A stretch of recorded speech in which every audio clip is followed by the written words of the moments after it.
E aí, tudo tranquilo? Vinícius Cardoso do Mundo dos Bancos para mais um vídeo. Vinícius, como é que eu faço para tirar um extrato da minha conta Santander em PDF? Eu quero tirar o extrato e quero imprimir em PDF. Bom, não tinha como fazer isso antes, mas agora o Santander liberou a opção. Antes a gente tinha que entrar pelo computador, fazer todo o procedimento pelo computador para poder tirar. Só que agora tu consegue fazer pelo celular. E esse vídeo vai te ajudar se tu precisa tirar um extrato para comprovar a renda, enfim. Que antes não tinha como, né, cara? Só pelo celular não dava.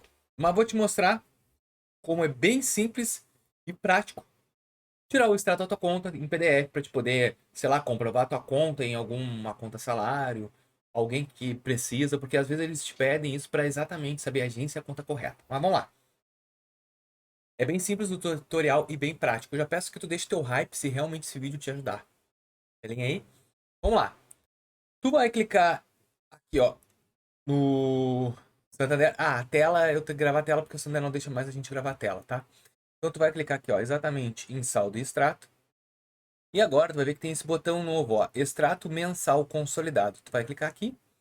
E aqui tu vai poder escolher, ó, todos esses anos aqui. Vamos botar aqui 2023, por exemplo.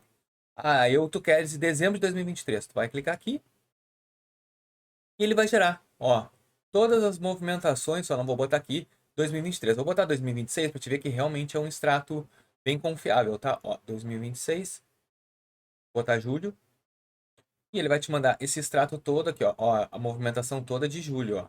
Então, ó, um extratinho bem completo com todas as informações que tu precisa. Tá, Vinícius, e como é que eu faço para baixar? Liga aqui, ó. Aqui.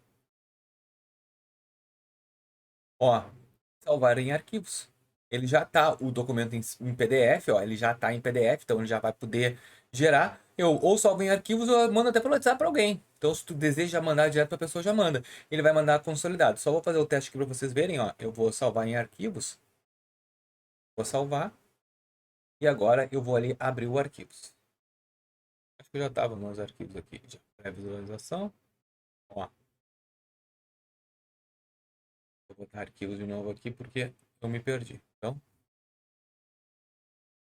ar arquivos, ó, já estou com o meu PDF, toda a movimentação de conta aqui que tu precisava do Santander para encaminhar para as pessoas que tu precisas, tá bom? Eu espero que eu tenha ajudado. Pô, Vinícius, tu me ajudou um monte, então deixa teu like, inscreve no canal e ajuda a gente a crescer. Até mais.